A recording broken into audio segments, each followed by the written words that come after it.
হাতুরু বাহিনীকে ধরাশায়ী করে ফাইনালে টাইগাররা, ওয়ানডেতে মাশরাফিদের সর্বোচ্চ রানের ব্যবধানে জয়। জোরে গান বাজাতে বারণ করায় রাজধানীতে বৃদ্ধকে পিটিয়ে হত্যা, জড়িত সন্দেহে আটক 5। বিএনপির সাথে কোনো সংলাপ নয়, সংবিধান অনুযায়ী নির্বাচন, জানালেন ওবায়দুল কাদের। জিয়ার জন্মবার্ষিকীতে সমাধিতে ফুলেল শ্রদ্ধা, সরকারের ইচ্ছেতেই ঢাকা সিটি নির্বাচন স্থগিত, অভিযোগ ফখরুলের। এবং তুরাগ তীরে চলছে বিশ্ব ইজতেমার শেষ পর্ব, জুমার নামাজ পড়লেন লাখো মুসল্লি।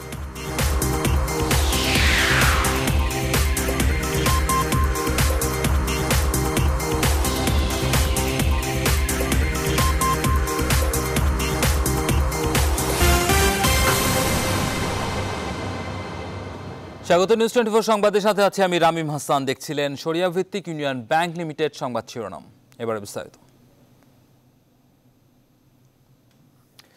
টাইগারদের হুঙ্কারে আবারও ছত্রভঙ্গ হল শ্রীলঙ্কার সিংহরা। ত্রিদেশীয় সিরিজে হাতুরু সিংহের শিষ্যদেরকে 163 রানের বিশাল ব্যবধানে হারিয়েছে বাংলাদেশ, সাথে সবার আগে নিশ্চিত করেছে ফাইনালও। এদিন জয়ের সাথে টাইগারদের বেশ কয়েকটি রেকর্ড সমর্থকদের উল্লাস বাড়িয়ে দিয়েছে। একে তো ওয়ানডেতে মাশরাফিদের সবচেয়ে বড় ব্যবধানে জয়, সাথে ক্রিকেটের সব ফরম্যাট মিলিয়ে তামিমের 11,000 আর সাকিবের 10,000 রান পূর্ণ হয় এদিন। দীর্ঘদিন পর দলে সুযোগ পাওয়া এনামুল হক বিজয়ও কম যাননি। ওয়ানডেতে দেশের হয়ে যৌথভাবে দ্রুততম 1000 রানের মাইল ফলক স্পর্শ করেন এই ওপেনার।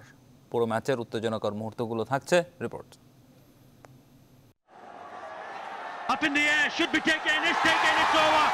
বছর ও সিরিজের টানা দ্বিতীয় জয়, তার চাইতেও বড় কথা ক্রিকেট প্রেমীদের কাছে হাতুরু সিংহের বিপক্ষে প্রথম দেখাতেই জয় নিয়ে মাঠ ছাড়ল মাশরাফি বাহিনী। আর মিরপুরের হোম অফ ক্রিকেটে 300 পার করা 4 ইনিংসের 3টিতেই শেষ হাসি হাসল টাইগাররা। বাংলাদেশের রানের পাহাড় তাড়া করতে নেমে শুরুতেই নাসির ম্যাজিক, দ্বিতীয় উইকেট জুটিতে 41 রান যোগ করেন মেন্ডিস ও পেরেরা। তবে ব্যক্তিগত 25 রানে মাশরাফির শিকার এই ব্যাটসম্যান। তারপর সময় যত গড়িয়েছে, নিয়মিত বিরতিতে উইকেট হারিয়েছে লঙ্কানরা। বড় কোনো জুটি গড়তে ব্যর্থ হয়েছেন দিকওয়ালে, চান্ডিমাল, গুণরত্নে এবং পেরেরা। রুবেল মাশরাফির জোড়া শিকারের পাশে সাকিবের আবারও 3 উইকেট শিকারে খুব বেশি লম্বা হয়নি সফরকারীদের ইনিংস। 157 রানে গুটিয়ে যায় শ্রীলঙ্কা। বাংলাদেশ গড়ে নিজ ইতিহাসে সর্বোচ্চ 163 রানের ব্যবধানে জয়ের রেকর্ড। এর আগে মিরপুরের হোম অফ ক্রিকেটে টস জিতে ব্যাট করতে নেমে দারুণ সূচনা করেন দুই ওপেনার তামিম ইকবাল ও এনামুল হক বিজয়। কয়েকবার জীবন পেয়েও সেটাকে কাজে লাগাতে ব্যর্থ হন বিজয়। 37 বলের 35 রানের ইনিংসে লাগাম টানেন পেরেরা। দ্বিতীয় উইকেটে দাপটের সাথে খেলতে থাকেন সাকিব ও তামিম তুলে নেন নিজের ক্যারিয়ারের 40তম অর্ধশতক। 102 বলের ইনিংসে মারেন 2 6 ও 7টি 4। সেঞ্চুরি আশা জাগিয়েছিলেন সাকিবও, তবে তার 7-4-এ সাজানো 67 রানের ইনিংসটি শেষ হয় গুণরত্নের বলে ক্যাচ দিয়ে। তামিম সাকিবের সাথে 50-র দেখা পান মুশফিকুর রহিমও। এই উইকেটকিপার ব্যাটসম্যানের ব্যাট থেকে আসে 62 রান। 119 স্ট্রাইক রেটে 52 বলের ইনিংসে মুশফিকের ব্যাট থেকে আসে একটি 6 ও 4টি 4-এর মার। শেষ পর্যন্ত নির্ধারিত ওভারে এই 320 রানই হয়ে ওঠে লঙ্কানদের কাছে দুর্ভেদ্য, আর বাংলার টাইগাররা পেয়ে যায় দুর্দান্ত এক জয়। Desk report, news 24। ম্যাচ শেষে দলের জয়ে নিজের মনোভাব ব্যক্ত করেন টানা 2 ম্যাচে ম্যাচ সেরার খেতাব ছিনিয়ে নেয়া সাকিব আল হাসান। বিশ্বসেরা এই অলরাউন্ডার দলের জয়কে কোনো একক নয়, বরং দলগত পারফরমেন্সের ফল হিসেবে দেখছেন। ডিফারেন্ট হবে সবকিছু, যেহেতু আমাদের প্ল্যানিং যারা করেন তাদের চিন্তা ভাবনায় পরিবর্তন এসেছে, যেহেতু আমাদের কোচের পরিবর্তন হয়েছে, তো স্বাভাবিকভাবে নতুন যে দায়িত্বে এসেছে তার নতুন কিছু প্ল্যান থাকবে, চিন্তা ভাবনা থাকবে। আমি বলবো না যে আগে আমরা ফ্রিডম ছাড়া খেলতাম, বাট এখন আমরা ফ্রিডম নিয়েই খেলতে পারছি। অ্যাট দি সেম টাইম যেটা হচ্ছে যে আমরা ডিসিশনও নিতে পারি। তো আমাদের কাছে মনে হয় এটা একটা বড় অ্যাডভান্টেজ সবাই টিমের ভেতরে ইনভলভ থাকার জন্য। আর সুজন ভাই আছে, রিচার্ড তো অনেকদিন ধরে আছে, সুজন ভাই অনেকদিন ধরে আছে। দুজনেই জানে যে আমাদের আসলে কি জিনিসগুলো দরকার। সো ওনারাও এটা ভালোভাবে প্রোভাইড করতে পারছে এবং আমরাও আলহামদুলিল্লাহ ওইটা কাজে লাগাতে পারছি। এদিকে ম্যাচের আগে জয়ের পরিসংখ্যানে শ্রীলঙ্কা এগিয়েছিল যোজন ব্যবধানে, সাথে টাইগারদের সদ্য সাবেক কোচ তো প্রতিপক্ষের ড্রেসিং রুমে ছিলেনই। তাই সমর্থকদের মাঝে বিরাজ করছিল উত্তেজনা, পারবে তো তামিম সাকিবরা ঠিকঠাক জবাব দিতে। শেষমেশ জয় হয়েছে ভক্তদের ভালোবাসার, আর তাই ম্যাচ শেষে ছিল তাদের বাঁধ ভাঙা উল্লাস। নাইমা ভালো করতেছে, এটা 3 নম্বর পজিশনে আমাদের দীর্ঘদিনের প্রতীক্ষা ছিল, এটা পূরণ হতে যাচ্ছে। এজন্য বিসিবি এবং সবাইকে ধন্যবাদ। বাংলাদেশে তামিমের ইমপ্রুভমেন্ট দিন দিন অনেক বেড়ে যাচ্ছে, আর আশাবাদী আমরা এবার আইপিএলে ইনশাআল্লাহ একটা দল পাবে তামিম। আজকে দেখা দিল যে না, Hathuru Singh is not a factor, we have the ability to win any kind of country. Batting line আপে তারা একটা সলিড টোটাল দিচ্ছে, প্যারালালি যখন বোলিং আসতেছে তারা নিয়মিত উইকেট নিতেছে, প্লাস ফিল্ডিং ডিপার্টমেন্টে তারা অত্যন্ত পরিপক্কতার পরিচয় দিচ্ছে। আলহামদুলিল্লাহ খুবই ভালো জিতছে, এবং বাংলাদেশ যে এখন যে শক্ত স্ট্রং টিম সারা বিশ্বের মধ্যে, সেটা আবারও প্রমাণিত হইল। জোরে গান বাজাতে নিষেধ করায় রাজধানীর গোপীবাগে নাজিমুল ইসলাম নামের এক বৃদ্ধকে পিটিয়ে হত্যার অভিযোগ উঠেছে। নিহত ওই বৃদ্ধ অবসরপ্রাপ্ত এক সরকারি কর্মকর্তা।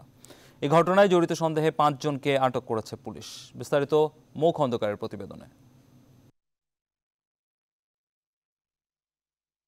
শুক্রবার সকালে ওয়ারী থানার গোপীবাগ প্রথম লেনে এই মর্মান্তিক ঘটনা ঘটে।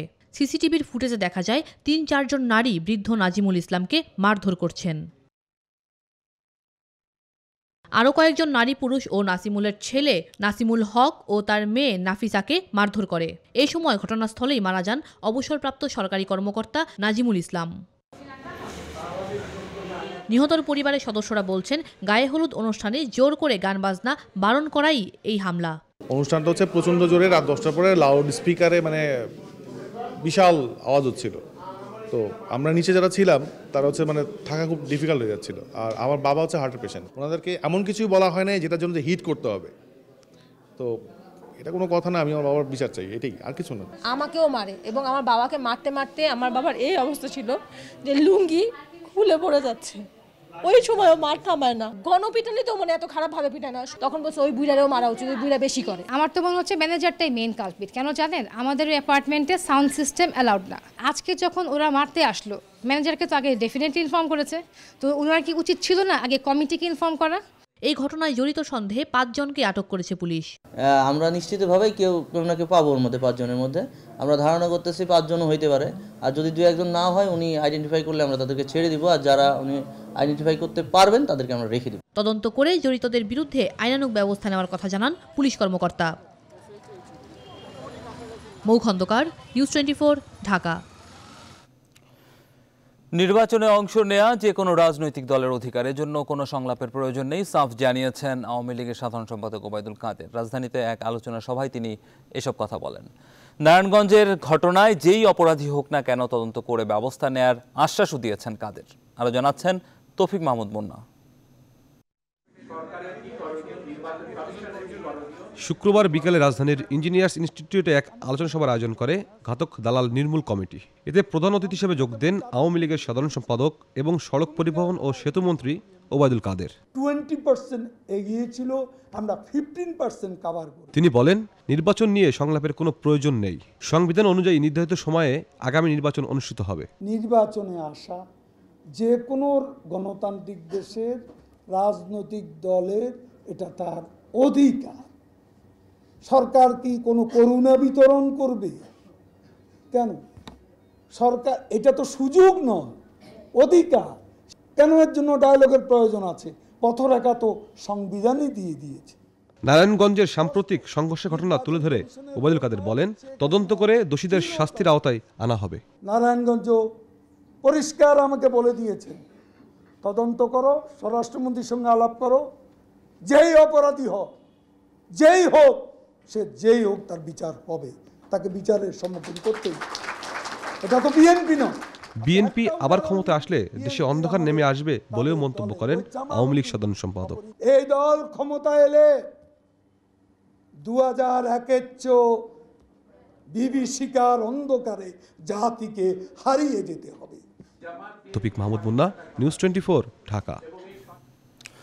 বিএনপির প্রতিষ্ঠাতা প্রয়াত রাষ্ট্রপতি জিয়াউর রহমানের ৮২তম জন্মবার্ষিকী উপলক্ষে শেরেবাংলা নগরে তার সমাধিতে শ্রদ্ধা জানিয়েছেন দলের চেয়ারপারসন বেগম খালেদা জিয়া সহ নেতাকর্মীরা। এ সময় দলের মহাসচিব মির্জা ফখরুল ইসলাম আলমগীর অভিযোগ করেন, ঢাকা উত্তর সিটি কর্পোরেশন নির্বাচন স্থগিতে আইন মন্ত্রণালয়ের সঙ্গে যোগসাজশে নির্বাচন কমিশনের দায় রয়েছে। বিস্তারিত জানাচ্ছেন তৌহিদ শান্ত। প্রয়াত রাষ্ট্রপতি ও বিএনপির প্রতিষ্ঠাতা জিয়াউর রহমানের ৮২তম জন্মবার্ষিকী। দলের প্রতিষ্ঠাতার জন্মদিনে শ্রদ্ধা জানাতে শুক্রবার বেলা ১১টার দিকে রাজধানীর শেরেবাংলা নগরে জিয়াউর রহমানের সমাধিতে আসেন বিএনপি চেয়ারপারসন খালেদা জিয়া। দলের মহাসচিব মির্জা ফখরুল ইসলাম আলমগীর, স্থায়ী কমিটির সদস্য এবং বিএনপির অঙ্গ ও সহযোগী সংগঠনের নেতাকর্মীদের নিয়ে শ্রদ্ধা জানান বেগম খালেদা জিয়া।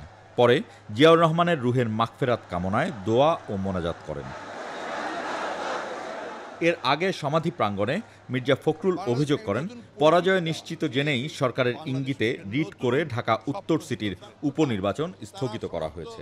যে আইনকানুনগুলো আছে, যে সমস্ত কাজ করা দরকার সেগুলো না করেই তারা এই নির্বাচন শিডিউল ঘোষণা করেছেন। এর থেকে প্রমাণিত হয় যে এই নির্বাচন কমিশন তারা যোগ্য নয় এবং তারা সরকারের আইন মন্ত্রণালয়ের সঙ্গে যোগ সাজশ করেই এই কাজটা করেছে। ঢাকা সিটি কর্পোরেশন নর্থের ইলেকশনটা হলে তাদের পরাজয় অবশ্যম্ভাবী ছিল, সেটাকে এড়িয়ে যাওয়ার জন্যই তারা আজকে এই যোগ সাজশ করে এই রিট করেছে এবং সেটার জন্য তারা এই ব্যবস্থা নিয়েছে। সকালে জিয়াউর রহমানের শাসনামল এবং মুক্তিযুদ্ধের সময়ের ৭১টি ছবি নিয়ে বিএনপির নয়াপল্টন কার্যালয়ে চিত্র প্রদর্শনীর আয়োজন করে জাতীয়তাবাদী ছাত্রদল। প্রদর্শনীর উদ্বোধন করে বিএনপি মহাসচিব বলেন, জিয়াউর রহমান যেভাবে অবরুদ্ধ বাংলাদেশকে মুক্ত করেছিলেন সেভাবেই অবরুদ্ধ গণতন্ত্রকে মুক্ত করতে হবে। তার দর্শন, বাংলাদেশি জাতীয়তাবাদ, তার যে আদর্শ, তাকে অনুসরণ করে দর্শনকে ধারণ করে বাংলাদেশকে এগিয়ে নিয়ে যাওয়ার জন্য আমরা শপথ গ্রহণ করছি। জিয়াউর রহমানের আদর্শ ও দর্শন নতুন প্রজন্মের মধ্যে ছড়িয়ে দিতে ছাত্রদলের নেতাকর্মীদের প্রতি আহ্বানও জানান মির্জা ফখরুল ইসলাম আলমগীর। তৌহিদ শান্ত, নিউজ 24, ঢাকা। প্রথম পর্বের ৪ দিন পর শুক্রবার শুরু হলো বিশ্ব ইজতেমার দ্বিতীয় পর্ব, যেখানে দেশ বিদেশের লাখো মুসল্লির অংশগ্রহণে অনুষ্ঠিত হয় দেশের সবচেয়ে বড় জুমার নামাজ। ১৩ জেলার মুসল্লিরা অংশ নিচ্ছেন এবারের বিশ্ব ইজতেমার দ্বিতীয় ও শেষ পর্বে। পুরোটা জানাচ্ছেন প্লাবন রহমান।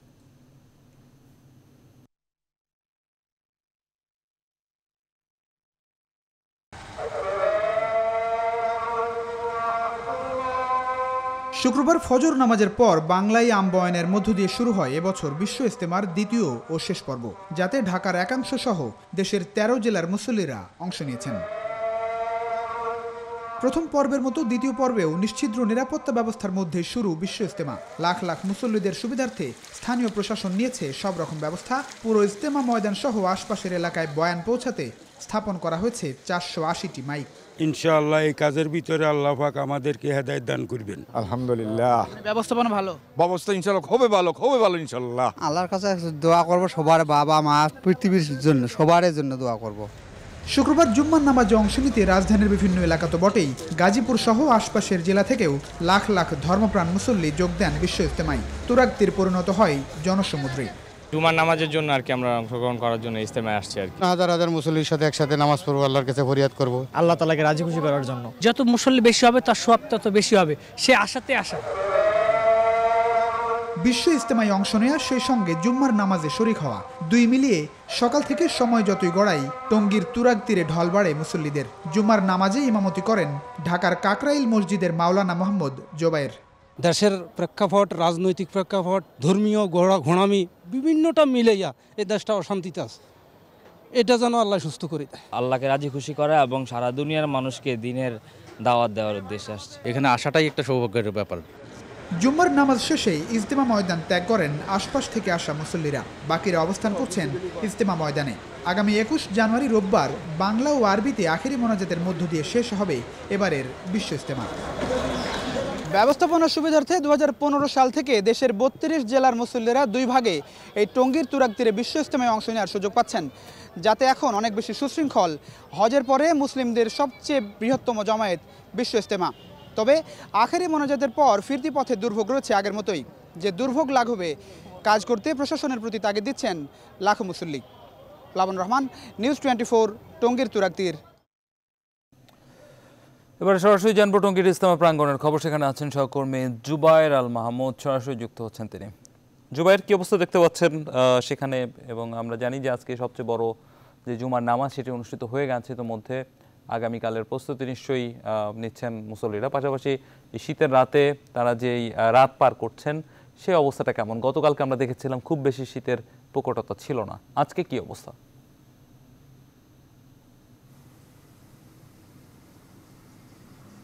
তামিম, আজকেও আসলে শীতের প্রকোপ ততটা নেই যতটা আমরা প্রথম বিশ্ব ইজতেমার প্রথম পর্বে আমরা যতটা দেখেছিলাম। আমি টঙ্গীর তুরাগ নদের যে ব্রিজ রয়েছে সেই ব্রিজের উপরে দাঁড়িয়ে রয়েছি। আমার ডান পাশে আসলে বিশ্ব ইজতেমার ময়দান, আপনি নিশ্চয়ই আপনাকে আমি দেখাবো। বিশ্ব ইজতেমা ময়দানে এই মুহূর্তে আসলে আমি বিশ্ব ইজতেমা যে ময়দানের প্রায় পুরো পাশটাই আমি ঘুরে দেখেছি, 4-5টা। আমার মুসল্লিরা আসলে আমি দেখেছি যে এই মধ্যরাতে অনেকেই আশপাশের যে দোকানগুলো খোলা রয়েছে সেখান থেকে শীতের কাপড় কিনতে আমরা দেখেছি। পাশাপাশি সবচেয়ে বেশি এই মুহূর্তে আসলে যারা এখানে আছেন মুসল্লিরা, তারা আসলে অধিকাংশই ঘুমিয়ে পড়েছেন। যারা জেগে আছেন তারাও বিভিন্ন ইবাদত বন্দেগীর মধ্যে রাত পার করছেন। নিরাপত্তার বিষয়টি যদি আমি বলি, আসলে পুরো ইজতেমা ময়দানেই নিরাপত্তার বলয়ে ঢাকা এবং আশপাশে যে রাস্তাগুলো রয়েছে সেই রাস্তাতে সাদা পোশাকে পুলিশের পাশাপাশি র্যাব এবং পোশাকধারী পুলিশের গাড়ি আমরা টহলরত অবস্থায় দেখেছি, অনেকবার দেখেছি। সব মিলিয়ে আসলে নিরাপত্তার যে জায়গাটি সেটি আসলে নিশ্চিদ্র যে নিরাপত্তা সেটি কিন্তু এই বিশ্ব ইজতেমা ময়দানের আশপাশে দেখা যাচ্ছে। এবং এখন পর্যন্ত শীতের প্রকোপ আজকে ততটা নেই। আসলে এই মুহূর্তে 17 ডিগ্রি সেলসিয়াস তাপমাত্রা বিরাজ করছে এখানে, এবং এই তাপমাত্রাতে আসলে শীতের যে আবহ সেটিও আসলে এখানে ততটা নেই, কুয়াশা নেই। সব মিলিয়ে স্বাভাবিক একটি অবস্থা বিরাজ করছে। আর আজকে যে আপনি শুরুতেই বলছিলেন যে আজকে সবচেয়ে বড় জামাত অনুষ্ঠিত হয়েছে জুম্মার নামাজের, এবং এই জুম্মার নামাজের আগের দিন থেকে আসলে মুসল্লিরা এই ইজতেমা ময়দানে জড়ো হয়েছেন দ্বিতীয় পর্বে অংশগ্রহণ করার জন্য, এবং রাত যাপন করছেন। আজকে প্রথম রাত এবং আগামীকাল ফজরের নামাজের পরপরই আসলে আমবয়ানের মধ্য দিয়ে দ্বিতীয় দিন শুরু হবে, এবং সবচেয়ে বিশেষ মোনাজাত সেটি রবিবার অনুষ্ঠিত হবে, এমনটা আমরা জানতে পেরেছি। আপনি আসলে এখানে যে নিরাপত্তার যে বিষয়টি বারবারই আসলে সামনে চলে আসে, আমরা যারা গণমাধ্যম কর্মীরা রয়েছি তারা আসলে মুসল্লিরা যেহেতু এখানে কয়েক লক্ষ মানুষ এখানে বারবারই আসলে জমায়েত হয়, এই জায়গাটিতে আসলে নিরাপত্তার বিষয়টি সবচেয়ে বেশি সামনে চলে আসে। সব মিলিয়ে আসলে নিরাপত্তা, নিশ্চিদ্র নিরাপত্তা সেটি এখানে বিরাজ করছে, এবং মুসল্লিরা নির্বিঘ্নে তাদের ইবাদত বন্দেগীর মধ্য দিয়ে তারা পার করছেন বিশ্ব ইজতেমার দ্বিতীয় পর্ব। এবং এই পর্বে আপনি জানেন যে 28টি জেলার মুসল্লিরা এখানে জমায়েত হয়েছেন, এবং আগামী রবিবার বিশেষ মোনাজাতের মধ্য দিয়ে এই বিশ্ব ইজতেমার এবারের দ্বিতীয় পর্ব শেষ হবে। তামিম, আসলে বিশ্ব ইজতেমা ময়দান থেকে এই ছিল সর্বশেষ। আপনাকে অসংখ্য ধন্যবাদ। সহকর্মী জুবায়ের আল মাহমুদ জানাচ্ছিলেন ইজতেমা প্রাঙ্গণ থেকে। নিউজ 24 সংবাদের পর্যায়ে নিচ্ছে একটা বিরতি, ফিরছে একটু পর, আমাদের সঙ্গে থাকুন।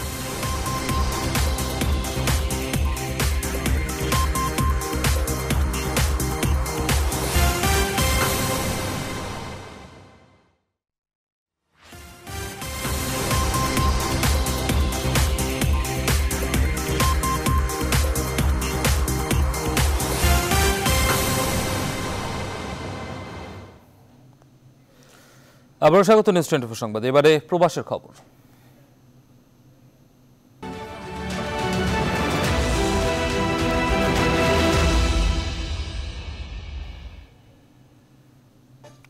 যাব জার্মানিতে, সেখান থেকে আমাদের সঙ্গে যুক্ত হচ্ছেন আওয়ামী লীগের সাংগঠনিক সম্পাদক ইঞ্জিনিয়ার হাবিবুর রহমান।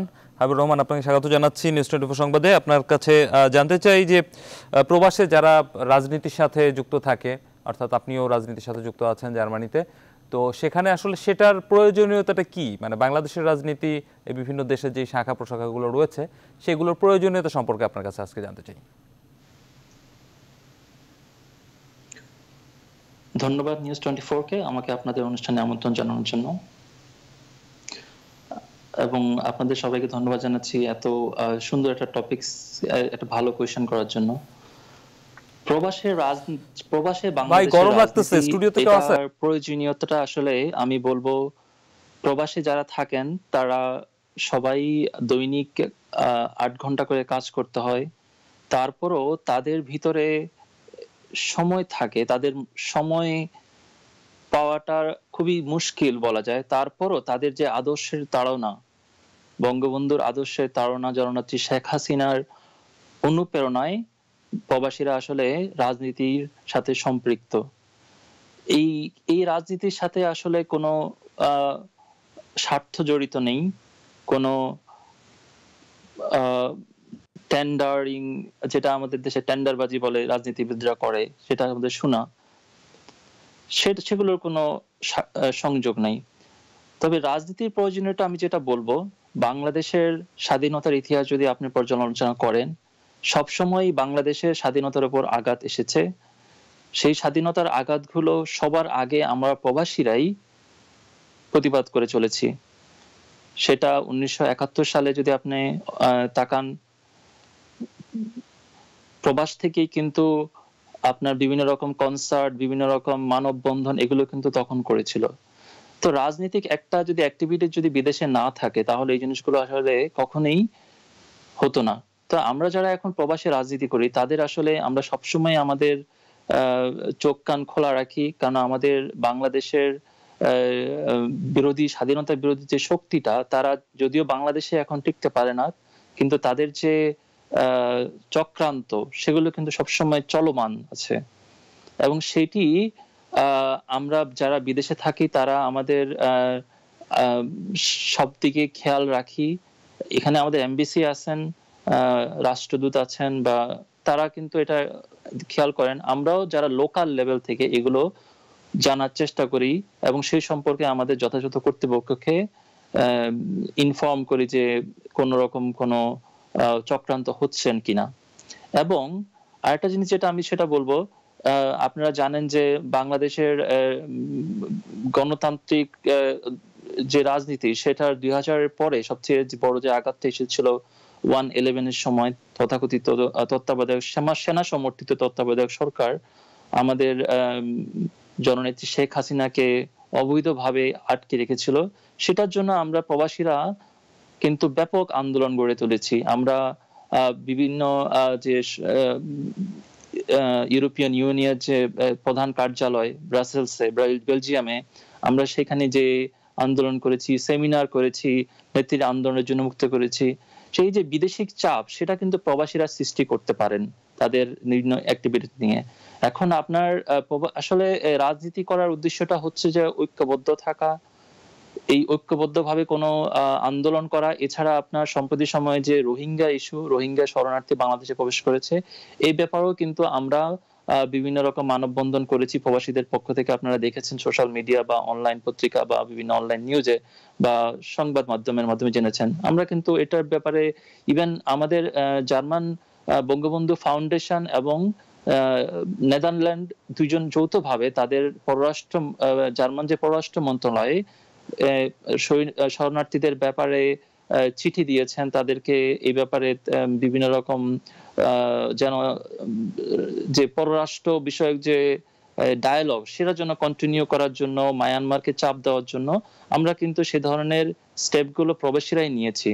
এবং সেটা একটা এফেক্ট অবশ্যই আমি বলবো আছে। এই জন্য রাজনীতি জিনিসটা অবশ্যই করার দরকার আছে।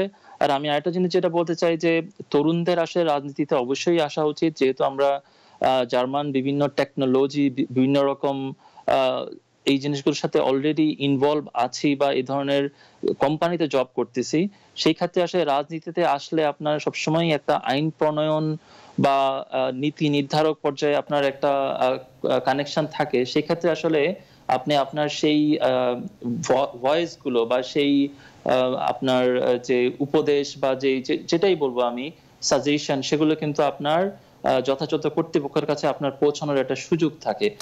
হাবিবুর রহমান, এই প্রসঙ্গ থেকে আপনার কাছে একটু জানতে চাই যে সেখানে আপনারা জার্মানিতে যারা প্রবাসীরা রয়েছেন, তারা কি জার্মানির যে মূলধারার রাজনীতি, সেই রাজনীতির সঙ্গে আপনাদের যুক্ত হওয়ার কোনো সম্ভাবনা থাকে কিনা, বা সেরকম কোনো পরিবেশ সেখানে আছে কিনা? আমরা লক্ষ্য করি যে ব্রিটেনের ক্ষেত্রে কিন্তু অনেক বাঙালিরা রয়েছেন, তারা মূলধারার রাজনীতিতে বেশ গৌরবান্বিত একটি অবস্থানে রয়েছেন। তো সে ধরনের কোনো কার্যক্রম জার্মানির ক্ষেত্রে সম্ভব কিনা? ধন্যবাদ আপনার কোশ্চেনের জন্য।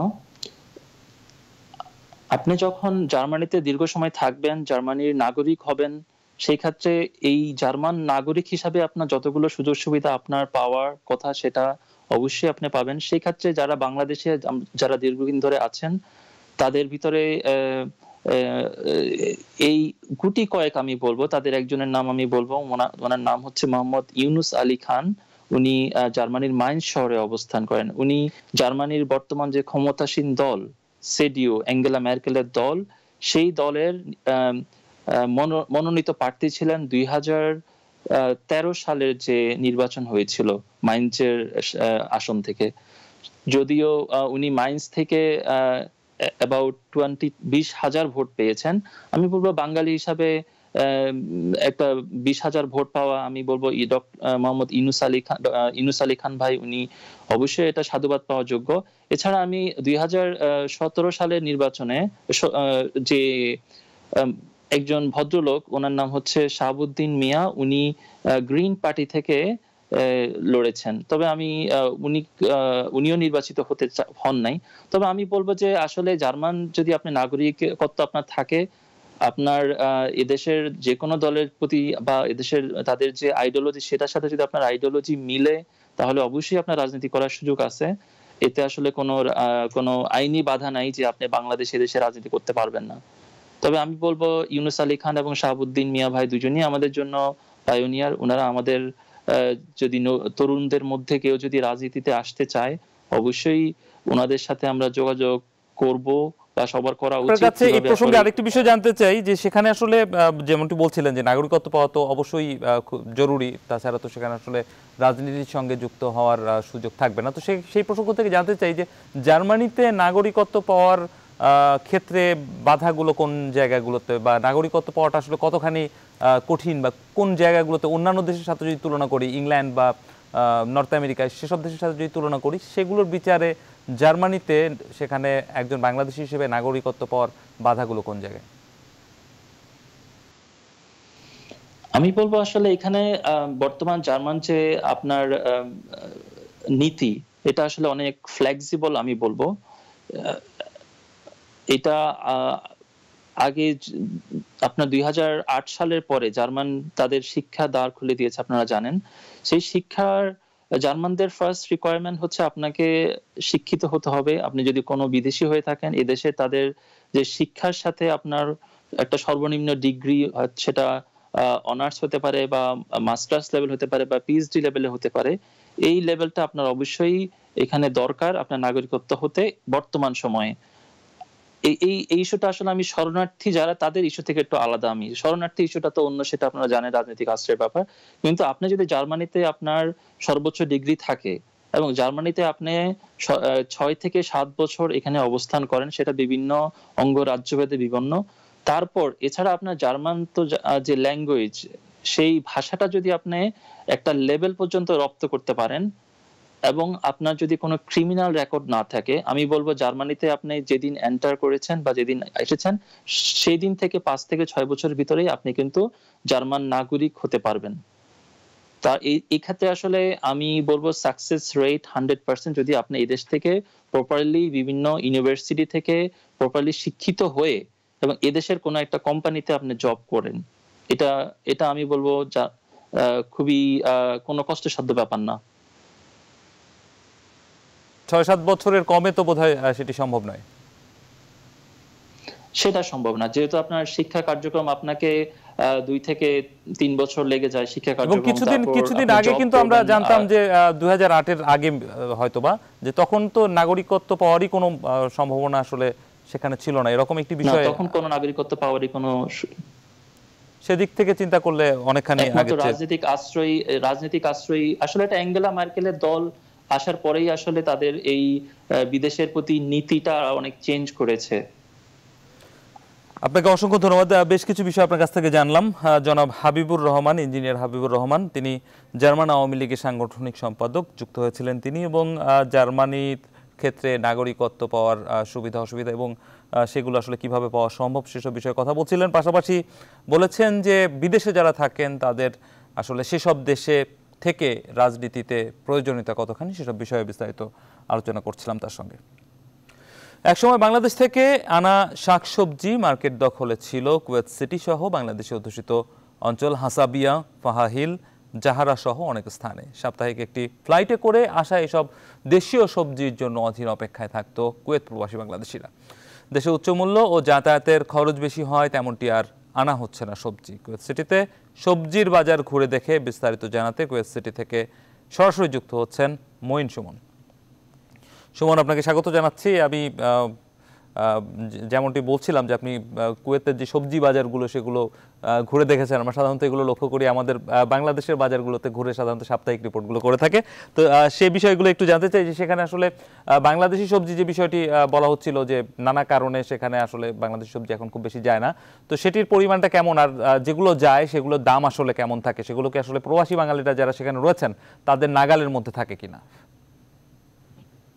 জি ধন্যবাদ। আসলে কুয়েতে এক সময় বাংলাদেশ থেকে প্রত্যেক ফ্লাইট, সাপ্তাহিক 3 ফ্লাইটে বিভিন্ন শাকসবজি মাছ আসতো, কিন্তু বিগত কিছুদিন কয়েক বছর থেকে এটা বন্ধ আছে। এখন আসে খুব স্বল্প সংখ্যক, আর এই সংখ্যকটা এখন বর্তমান যে সবজি বাংলাদেশ থেকে আসতো এখন বর্তমানে এটা কুয়েতেই উৎপাদন হয়। মানে অফরা এবং আবদালি দুটো কৃষি অঞ্চল আছে, ওখানে আমাদের বাংলাদেশি বাইরে।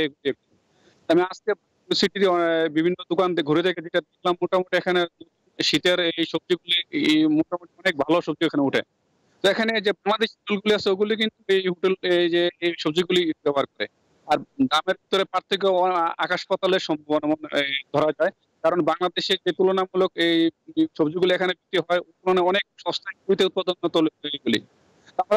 আমরা এখানে কথা বলবো যে কুয়েত সিটিতে আমি যেখানে অবস্থান করতেছি, এখানে কুয়েত সিটি হোটেলের হাসান সাহেব, উনি বলবেন এই বিষয়ে, কারণ ওনার কাছে সরাসরি উনি জানেন এগুলি কিভাবে।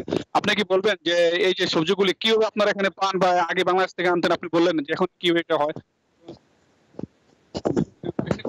হ্যালো, আসসালামু আলাইকুম।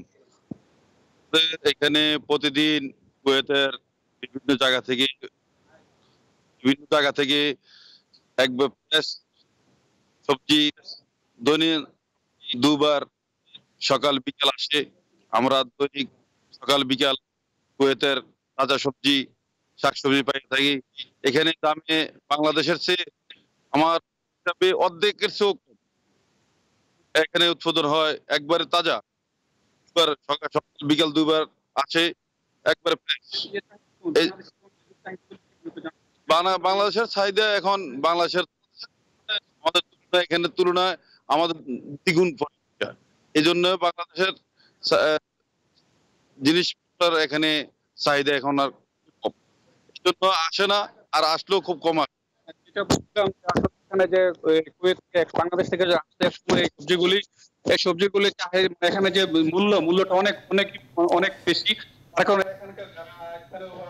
করেন ওনারা বিষয় কুয়েতে অবস্থিত এবং আবদালি অঞ্চলে, কৃষি অঞ্চলে যে সবজিগুলি হয় বর্তমানে বাংলাদেশের চাহিদা মিটিয়ে থাকে। এই প্রসঙ্গ থেকে আপনার কাছে একটু জানতে ইচ্ছে হচ্ছে যে আসলে কোন ধরনের সবজিগুলো মূলত আমদানি হয়, আর কুয়েতে কি সবজি সেখানে চাষ হয় না, বা বাংলাদেশে যে ধরনের সবজিগুলো আমরা সাধারণত খেয়ে থাকি সে ধরনের সবজি চাষ হয় কিনা, বা কি ধরনের সবজি চাষ হয় যেটি বাংলাদেশে যে সবজিগুলো পাওয়া যায় না, সেসব বিষয়ে একটু আমাদেরকে জানাবেন। হ্যাঁ জি, কুয়েতের সব ধরনের সবজি এখানে হয়। বর্তমানে আপনার সিম, মূলা, শাকসবজি সহকারে সব ধরনের সবজি এখানে হতে। তবে যেটা এখানে আমরা স্থানীয় দেখতে পাই না সেটা হলো পটল। এটা এখানে আমরা সম্ভবত এখানে হয় না, মানে আপনার মাটির উর্বরতার কারণে। তবে যেসব সবজি এখানে মূলা, সিম শুরু করে, তাহলে সেখানে আসলে আমদানি করার প্রয়োজনীয়তাটা কোন জায়গায়, মানে কোন কোন ক্ষেত্রে কোন কোন সবজিগুলো মূলত আমদানি হয়? না, আসলে জিনিসটা হলো যে এখানে যে উৎপাদন যেটা হয়, কিন্তু বাংলাদেশের উৎপাদনের তুলনায় এখানে যে উৎপাদন হয় এগুলো কিন্তু স্বাদে কিন্তু এক না। আমাদের আসলে বাংলাদেশিরা বাংলাদেশ স্বাদে টোটালি ভিন্ন। তারপরও এখানে যে উৎপাদন হয় এই অনেকে যে আগ্রহবশত অনেকে মানে ইচ্ছা নিজের স্বাদ মেটানোর জন্য অনেক উচ্চ মূল্যে, যেমন আমি সাধারণ একটা বলি যে আজকে আমি মার্কেটে দেখলাম যে কুয়েতে যে আপনার একটা ফুলকপি এটার এখানে স্থানীয় মূল্য 300 পয়সা, যেটা মনে করেন যে বাংলাদেশে 60 টাকা, যেটা বর্তমানে যা আমাদের মার্কেট যে জানলাম। তার মানে স্বাদ একমাত্র কারণ না, সেখানে আপনার দামের তারতম্যটা অনেক বেশি হয়। তো সেই বিষয়, সেই প্রসঙ্গ থেকে একটু জানতে চাই যে সেখানে যেই সবজিগুলো চাষ হচ্ছে সেগুলো হচ্ছে কি বাংলাদেশ থেকে আমদানি করে নিয়ে যাওয়ার পরে সেটার খরচ তুলনামূলক কম হয় নাকি কাছাকাছি থাকে? না না না, এখানে যেটা হলো যে এখানে যে উৎপাদন হয় বাংলাদেশ থেকে অনেক কম, যে এখানে উৎপাদন যেটা করে বাংলাদেশ থেকে অনেক কম। কারণ আপনি একটা সাধারণভাবে দেখেন, যদি আপনার একটা ফুলকপি প্রায় 1 কিলোর মতো ওজন হয়, ওইটা বাংলাদেশ থেকে আনলে ওইটা প্রায় 850। এখানে স্থানীয় যে কাঁচা বাজারে মালগুলি বিক্রি হয় বাংলাদেশি মাল 850, ওটা স্থানীয় বাজারে 850 পয়সা। এটা কিন্তু এখানে কুয়েতে সেম জিনিসটা আপনার 300 পয়সা পাচ্ছে, যার কারণে ডাবলের চেয়ে কোনটা অনেক বেশি বাংলাদেশি জিনিসটা আসতে। আর তাছাড়া বাংলাদেশের ফ্লাইটের কারণে প্রত্যেক দিন সপ্তাহে প্রত্যেক আসা ঠিক হয় না।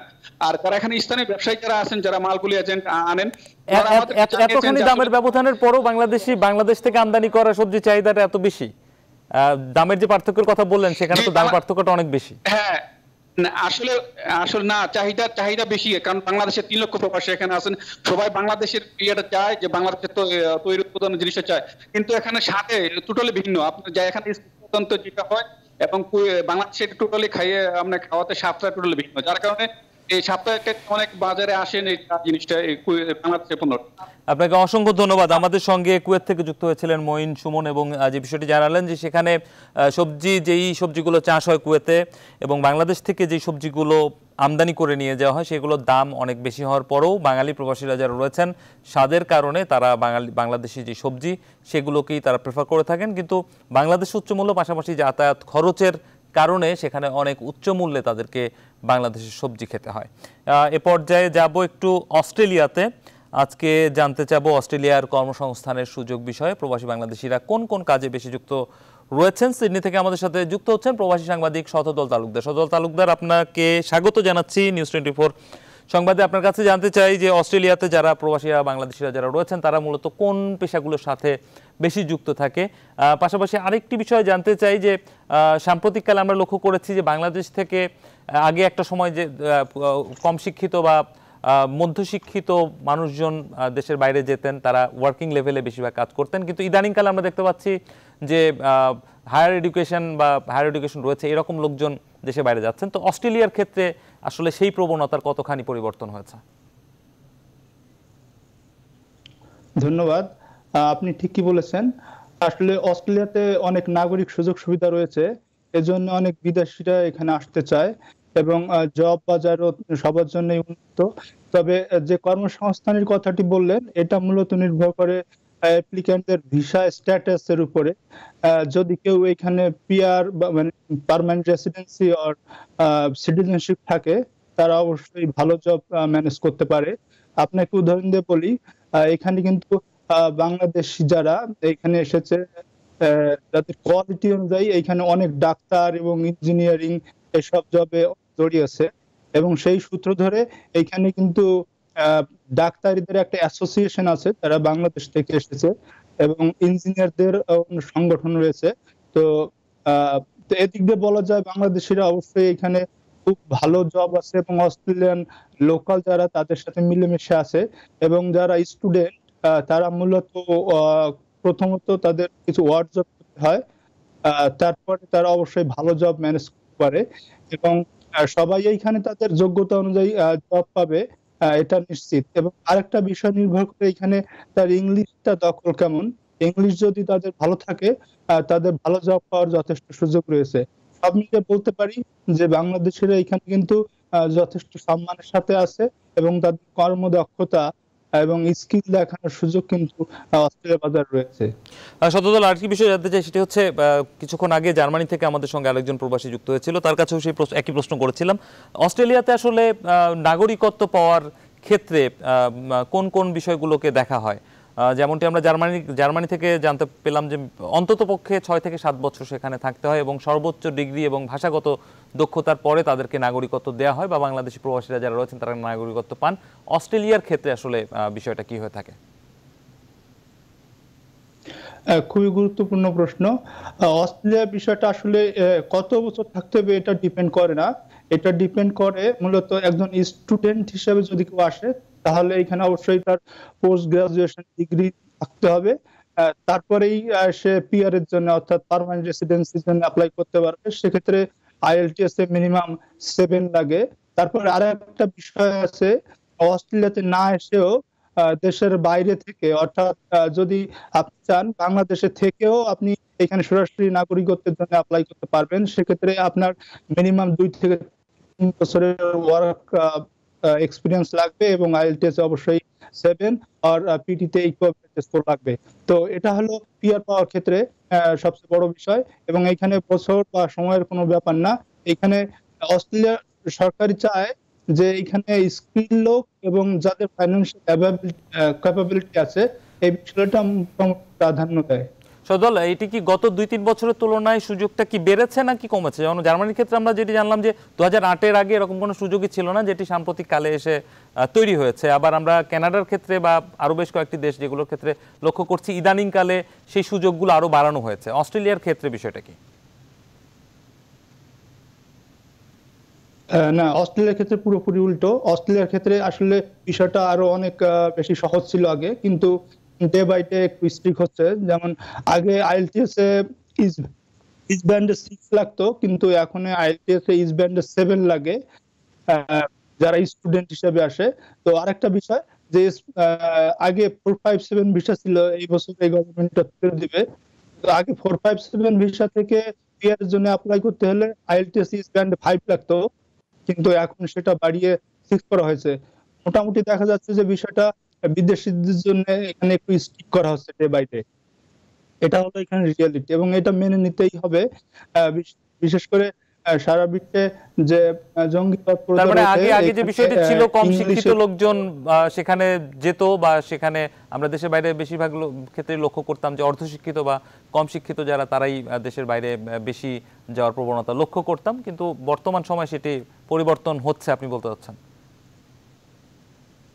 হ্যাঁ, আরেকটা বিষয় আপনার বলে রাখি, আগে দেখা যেত ঠিক 4 বছর আগেও অনেকে নৌকায় বা বোটে এসেও অস্ট্রেলিয়াতে অনেকে পিআর পেয়ে যেত, কিন্তু অস্ট্রেলিয়ার সরকার নতুন নিয়ম করে যারা নৌকায় আসে বা বোটে আসে বা বিভিন্ন অবৈধভাবে আসে কোনো ভিসা ছাড়া, তাদের সরাসরি অস্ট্রেলিয়াতে কোনো ভিসা না দিয়ে অস্ট্রেলিয়া সরকার পিএনজি অর্থাৎ পাপুয়া নিউগিনির সাথে একটা চুক্তি করেছে, যারা এই অবৈধভাবে আসে অর্থাৎ ভিসা ছাড়া আসে তাদের সেখানে পাঠিয়ে দেওয়া হয়, অস্ট্রেলিয়াতে তাদের থাকার কোনো সুযোগ দেওয়া হয় না।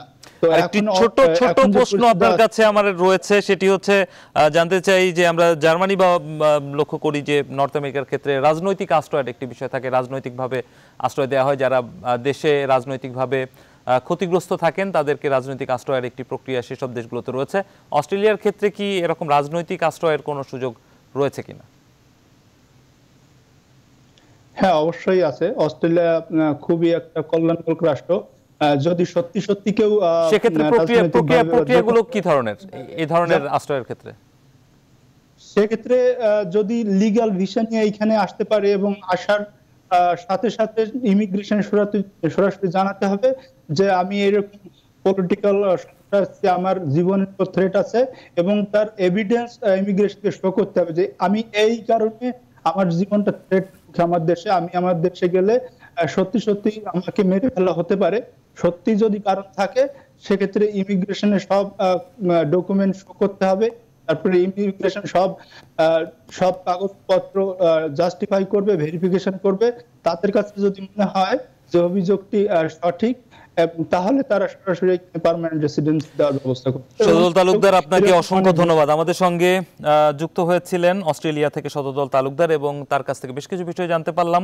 এবং যেমনটি আমরা জার্মানি থেকে যে প্রবাসী যিনি যুক্ত হয়েছিলেন তার কাছ থেকে যে বিষয়গুলো জেনেছিলাম সেসব বিষয়গুলোই আসলে অস্ট্রেলিয়ার ক্ষেত্রে তেমন সে বিষয়গুলোই আসলে জানার চেষ্টা করেছিলাম শতদল তালুকদারের কাছ থেকে। এ পর্যায়ে আমরা একটু যেতে চাই স্পেনে। স্পেনে যাওয়ার আগে আমরা ছোট একটা বিরতি নিব, বিরতির পরে এসে স্পেনে যাব। নিউজ 24 সংবাদের এ পর্যায়ে নিচ্ছি ছোট্ট একটা বিরতি, আমাদের সঙ্গেই থাকুন।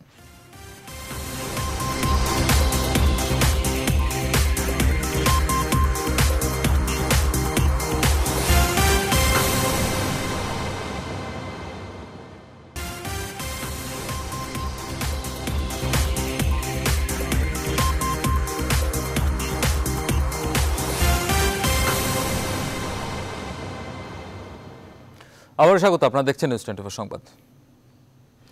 আন্তর্জাতিক পর্যটন মেলা ফিতুর 2018 ফেরিয়া দে মাদ্রিদ নামক আন্তর্জাতিক ভেন্যুতে অনুষ্ঠিত এবারের মেলায় বিশ্বের 136টি দেশের পর্যটন শিল্পের সাথে সংশ্লিষ্ট প্রতিষ্ঠান অংশ নিচ্ছে।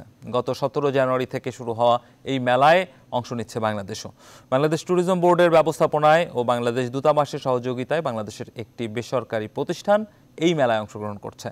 মেলার বিস্তারিত জানবো মাদ্রিদ প্রবাসী সাংবাদিক শাহাদুল সোয়েদের কাছ থেকে। সোয়েদ, আপনার কাছে জানতে চাই যে বাংলাদেশ এই মেলাতে অংশ নিচ্ছে, তো বাংলাদেশ আসলে কিসের বেসিসে এই মেলায় অংশ নিচ্ছে? আমি একটু জানতে চাই যে কোন বিষয়গুলোকে বাংলাদেশ মূলত সামনে নিয়ে আসার চেষ্টা করছে, বা আমরা জানি যে ট্যুরিজম এখন একটা বড় শিল্প, বিভিন্ন দেশই সেগুলোকে সম্প্রসারিত করার চেষ্টা করছে। সে তুলনায় বাংলাদেশের ক্ষেত্রে কিন্তু সেই উদ্যোগগুলো অনেকখানি কম। তো আসলে প্রবাসীদেরকে যখন আকর্ষণের কেন্দ্রে আনা হয়, তো আসলে বাংলাদেশের পক্ষ থেকে কোন বিষয়গুলোকে সামনে আনা হয়? আর আপনি যেমনটি বলছিলেন, গত 17 জানুয়ারি থেকে স্পেনের মাদ্রিদে ফেরিয়া দে মাদ্রিদ নামক স্থানে আন্তর্জাতিক পর্যটন মেলা অনুষ্ঠিত হচ্ছে এবং এই মেলায় 136টি দেশের পর্যটন সংশ্লিষ্ট প্রতিষ্ঠান, ট্যুর অপারেটর এবং বিশেষ ট্যুর বিশেষজ্ঞ এরা উপস্থিত রয়েছেন। এখানে সমবেত হয়েছেন কয়েক লক্ষাধিক পর্যটকরা এবং এখানে বাংলাদেশ ট্যুরিজম বোর্ডের তত্ত্বাবধানে এবং বাংলাদেশ দূতাবাসের সহযোগিতায় বাংলাদেশের একটি স্টল রয়েছে। এখানে বাংলাদেশি একটি বেসরকারি প্রতিষ্ঠান Heaven Tours and Resorts Limited এখানে অংশগ্রহণ করছে। তো এই পর্যটন মেলায় বাংলাদেশের যে স্টল রয়েছে সেখানে ট্যুর অপারেটর রয়েছেন, তারা বাংলাদেশের বিভিন্ন প্রাকৃতিক সৌন্দর্য সম্বলিত দৃশ্য যেগুলো রয়েছে, স্থান রয়েছে, সেগুলো দর্শনার্থীদের সামনে তুলে ধরেছেন এবং এই অংশগ্রহণের মাধ্যমে বাংলাদেশে স্পেনের পর্যটকদের দৃষ্টি আকর্ষণ তথা বাংলাদেশের পর্যটন সমৃদ্ধ হবে বলে মনে করছেন এখানে যারা সমবেত হয়েছিলেন। আরেকটা জিনিস রামিন, এই পর্যটন মেলায় বাংলাদেশ দূতাবাসের সহযোগিতায় কিন্তু এই পর্যটন মেলায় বাংলাদেশের স্টল স্থাপন করা হয়েছে। আমাদের সাথে উপস্থিত রয়েছেন বাংলাদেশ দূতাবাসের কমার্শিয়াল কাউন্সিলর মোহাম্মদ নাবিদ শফিউল্লাহ। আমরা সরাসরি যদি ওনার কাছে চলে যাই, বাংলাদেশ তার আগে একটু মেলাটা যদি আমাদের দর্শকদেরকে একটু ঘুরিয়ে দেখান, আপনি আপনার ক্যামেরা দিয়ে যদি একটু দেখান, তারপরে যদি আপনি প্রশ্নে যান, সেক্ষেত্রে আমার মনে হয় যারা দর্শকরা রয়েছেন মেলা সম্পর্কে আরো বেশি ধারণা পাবেন। রামিম, আসলে এই মুহূর্তে মেলা স্টলগুলো সবগুলোই প্রায় বন্ধ হয়ে গেছে, যেহেতু সন্ধ্যা 6টা পর্যন্ত, স্থানীয় সময় সন্ধ্যা 6টা পর্যন্ত আজকে মেলা ছিল। সেজন্য আমি আপনাকে দেখাতে পারছি না, শুধু জাস্ট মেলার সামনে থেকে আপনাকে বলতে হচ্ছে, যেহেতু ওই মেলা এখন হচ্ছে না। আগামীকাল সকাল 10টা থেকে আবার মেলা শুরু হবে। এখন স্থানীয় সময় রাত 10:30 হয়ে গেছে প্রায়, তো সেজন্য আপনাকে সেই দৃশ্যগুলো দেখাতে পারছি না। আর আমরা চলে যাই, আমাদের যে কমার্শিয়াল কাউন্সিলর বাংলাদেশ দূতাবাসের, তিনি উপস্থিত রয়েছেন। আমাদের বাংলাদেশের এই মেলাতে বাংলাদেশের অংশগ্রহণ কতটুকু ফলপ্রসূ হয়ে আনবে বাংলাদেশের পর্যটন খাতে, এবং এবারে পর্যটন মেলায় কিন্তু যে বিষয়টা বিভিন্ন সেমিনারে উচ্চারিত হচ্ছে যে পর্যটকদের নিরাপত্তা ব্যবস্থা, তো এই বাংলাদেশের পর্যটকদের নিরাপদ রয়েছে, এটা আমরা জানি। তো সেক্ষেত্রে এখানে যারা ট্যুর অপারেটররা রয়েছেন তারা কিভাবে বাংলাদেশকে প্রেজেন্টেশন করছেন এবং এখানে আমরা কতটুকু সাড়া পাচ্ছি, সে ব্যাপারে আমরা মোহাম্মদ নাবিদ শফিউল্লাহর সাথে আমরা আলাপ করি। স্পেনের রাজধানী মাদ্রিদে নিয়মিতভাবে প্রতি বছর আন্তর্জাতিক পর্যটন মেলা ফিতুর অনুষ্ঠিত হয়ে আসছে। বাংলাদেশ প্রথম 2012 সাল থেকে এই মেলায় অংশগ্রহণ করে আসছে, তবে 3 বছরের ব্যবধানের পর আবার এই বছর বাংলাদেশ অত্যন্ত সক্রিয়ভাবে এই পর্যটন মেলায় অংশগ্রহণ করছে। এই জন্য আমরা অত্যন্ত আনন্দিত এবং গর্বিত। আপনারা সবাই জানেন যে এই পর্যটন মেলা বিশ্বের সকল পর্যটন পেশাদার এবং ভ্রমণ পিপাসু যারা পর্যটক, তাদের একটা বৈশ্বিক মিলন মেলায় পরিণত হয়ে যায়। সেই জন্য বাংলাদেশের অংশগ্রহণ এখানে অত্যন্ত গুরুত্বপূর্ণ। পর্যটন শিল্প হচ্ছে একটা দেশের জাতি ব্র্যান্ডিং এর ক্ষেত্রে অত্যন্ত অনস্বীকার্য একটি অঙ্গ, মানে অত্যন্ত গুরুত্বপূর্ণ একটা দিক। সেই দিক থেকে একটা দেশের সুন্দর আপনি যদি আমার কথা শুনে থাকেন, আপনার মাধ্যমে আমি ওনাকে একটি প্রশ্ন করতে চাই, সেটি হচ্ছে জানতে চাই যে কার্যকর কি পদক্ষেপ নেওয়া হচ্ছে বাংলাদেশের পক্ষ থেকে। শুধুমাত্র যেই স্টলগুলোতে যেটা বলা হচ্ছে 2012 সাল থেকে অংশগ্রহণ করছে বাংলাদেশ, এখন 2018, অর্থাৎ 6 বছর ধরে বাংলাদেশ প্রতি বছরই সেখানে অংশগ্রহণ করছে, সেটার আউটকামটা কি? বাংলাদেশে তো আমরা আসলে সেভাবে পর্যটক দেখি না। ইন্ডিয়া বা নেপাল বা শ্রীলঙ্কা, আমরা প্রতিটি দেশে দেখছি প্রচুর পরিমাণ পর্যটক যাচ্ছেন এবং পর্যটন খাত থেকে ব্যাপক অর্থনীতিতে অবদান রয়েছে, কিন্তু বাংলাদেশের ক্ষেত্রে সে ধরনের কোনো উন্নতি নেই কেন? ধন্যবাদ। আমার মনে হয় আমরা যদি কতগুলো বিষয়ে সচেতন হই, যেমন বাংলাদেশ পর্যটন বোর্ড যদি তাদের বিপণন কৌশলটা আরো উন্নত করতে পারে, অবকাঠামোগত এবং যাতায়াতের উন্নয়ন করতে পারে, পাশাপাশি ভিসা প্রাপ্তি সহজীকরণ, পর্যটকদের পর্যাপ্ত বিনোদনের ব্যবস্থা গ্রহণ, এক্সক্লুসিভ টুরিস্ট স্পট এবং নিরাপত্তা যদি নিশ্চিত করা যায়, তাহলে আমি বলতে পারি যে বাংলাদেশ অদূর ভবিষ্যতে দক্ষিণ এশিয়ার মধ্যে একটি অন্যতম পর্যটন মডেল হিসাবে আত্মপ্রকাশ করতে পারবে। আরেকটি প্রশ্ন আপনার কাছে রয়েছে। আমরা দেশের বাইরের যারা পর্যটক তাদের কাছ থেকে অনেক সময় এই কথা শুনে থাকি যে বাংলাদেশের ভিসা পাওয়া অনেক ক্ষেত্রে আমেরিকার চেয়েও কঠিন, এরকম কথা কিন্তু আমরা অনেক সময় তাদের মুখ থেকে শুনে থাকি। সেটি আসলে সত্যি কিনা, আর যদি সত্যি হয়ে থাকে সেক্ষেত্রে আসলে এই ভিসা প্রক্রিয়া এত কঠিন কেন বাংলাদেশের ভিসা পাওয়ার ক্ষেত্রে? দুঃখিত রামিম, আপনার কথা আমরা শুনতে পাইনি। সৈয়দ, আপনাকে অসংখ্য ধন্যবাদ। আমরা পরবর্তীতে এই প্রশ্নের উত্তর আপনার কাছ থেকে নিব, কারণ আমাদের মোটামুটি সময় একেবারে শেষের দিকে চলে এসেছে। আমাদের একটু ইতালিতে যেতে হবে। ইতালির রাজধানী রোমে জমকালো আয়োজনের মধ্য দিয়ে অনুষ্ঠিত হতে যাচ্ছে মিস বাংলাদেশ ইতালি 2018। ইউরোপে বসবাসরত বাংলাদেশি নারীদের মেধা, মনন, সৌন্দর্য এবং বাংলাদেশি সাংস্কৃতিক পরিমণ্ডলের পদচারণা সম্পর্কে বিদেশিদের জানান দিতে এই আয়োজন করতে যাচ্ছে মাল্টিমিডিয়া ইভেন্টস। বিস্তারিত জানবো সহকর্মী রিয়াজ হোসেনের কাছ থেকে, যোগ দিচ্ছেন তিনি রোম থেকে। রিয়াজ, আপনার কাছে জানতে চাই যে যেটি আর কি আমরা দেখলাম যে ইতালিতে মিস বাংলাদেশ প্রতিযোগিতা, এই প্রতিযোগিতা কি এবারই প্রথম হচ্ছে নাকি প্রতি বছর হয়ে থাকে? আর এটির মাধ্যমে আসলে বাঙালি যেই কালচার বা বাঙালি যে সংস্কৃতি, সেই সংস্কৃতির বহিঃপ্রকাশ কতখানি ঘটে? ধন্যবাদ রাহুল। আমি আসলে সময় সংক্ষিপ্ততার কারণে আমি খুব দ্রুত আপনাকে বলছি। শুরু হচ্ছে ইতালিতে এই প্রথম বাংলাদেশিদের যে আয়োজনটি করতে যাচ্ছে এই প্রথমে, কারণ বাংলাদেশ আয়োজন করে কোনো সংস্থা ইভেন্ট এই উদ্যোগ নেয়নি অথবা দূতাবাস তবে তারা এই প্রথম আয়োজন করতে যাচ্ছে 10 জানুয়ারি তাদের অনলাইনে। এটি রোমের ইতালির বিভিন্ন শহরে অর্থাৎ উল্লেখযোগ্য শহরগুলোতে বাংলাদেশের রয়েছে, যেখানে দ্বিতীয় প্রজন্ম সেখানেই আয়োজনগুলো করবে যাবে। এবং তাদের সাথে কথা বলে তারা 55 বাজে তো তারা চাচ্ছে এই ইভেন্টের মাধ্যমে বাংলাদেশের কৃষ্টি কালচার তাদের বাংলাদেশকে একটি তারা করতে চায় বিদেশিদের মাঝে। এবং এখানে শুধু বাংলাদেশে উপস্থিত হবে না, বিভিন্ন সব নিয়ে যারা কাজ, ফ্যাশন নিয়ে বাংলাদেশ অর্থাৎ মিস অথবা এখানে হয় যারা ইভেন্টের সহযোগিতায় থাকে তারা উপস্থিত হবে। তো আমি মনে করি আমরা তাদের সাথে আলাপ করেছি, ইমন রহমান যারা এই উদ্যোক্তা এবং ইভেন্টস এর দায়িত্বে রয়েছে, যে মিডিয়া সহযোগিতা পেলে এবং দূতাবাসের সহযোগিতা আমরা হয়তো বিষয়ে ইতালি তুলে ধরতে পারবো। সেক্ষেত্রে পার্টনার হিসেবে কিন্তু তারা প্রস্তাব রেখেছে নিউজ রিপোর্টকে এবং কর্তৃপক্ষের সাথে কথা বলে এই বিষয়টি চূড়ান্ত করবো। মিলে যারা ইতালিতে জন্মগ্রহণ করেছে, যারা হয়েছে বাংলাদেশ সম্বন্ধে অনেক কিছু জানে না, তবে তাদের বিভিন্ন বিষয় তাদেরকে আসলে আবৃত্তি ইতালিয়া হবে। এই ইভেন্ট প্রবাসী বাংলাদেশকে ইতালিতে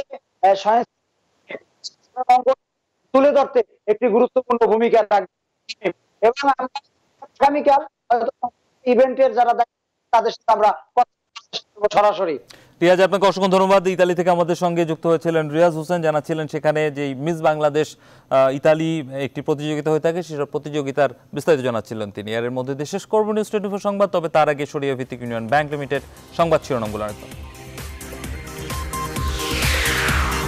হাথুরু বাহিনীকে ধরাশায়ী করে ফাইনালে টাইগাররা, ওয়ানডেতে মাশরাফিদের সর্বোচ্চ রানের ব্যবধানে জয়। জোরে গান বাজাতে বারণ করায় রাজধানীতে বৃদ্ধকে পিটিয়ে হত্যা, জড়িত সন্দেহে আটক 5। বিএনপির সাথে কোনো সংলাপ নয়, সংবিধান অনুযায়ী নির্বাচন, জানালেন ওবায়দুল কাদের। জিয়ার জন্মবার্ষিকীতে সমাধিতে ফুলেল শ্রদ্ধা, সরকারের ইচ্ছাতেই ঢাকা সিটি কর্পোরেশন নির্বাচন স্থগিত, অভিযোগ ফখরুলের। এবং তুরাগ তীরে চলছে বিশ্ব ইজতেমার শেষ পর্ব, জুমার নামাজ পড়লেন লাখো মুসল্লি।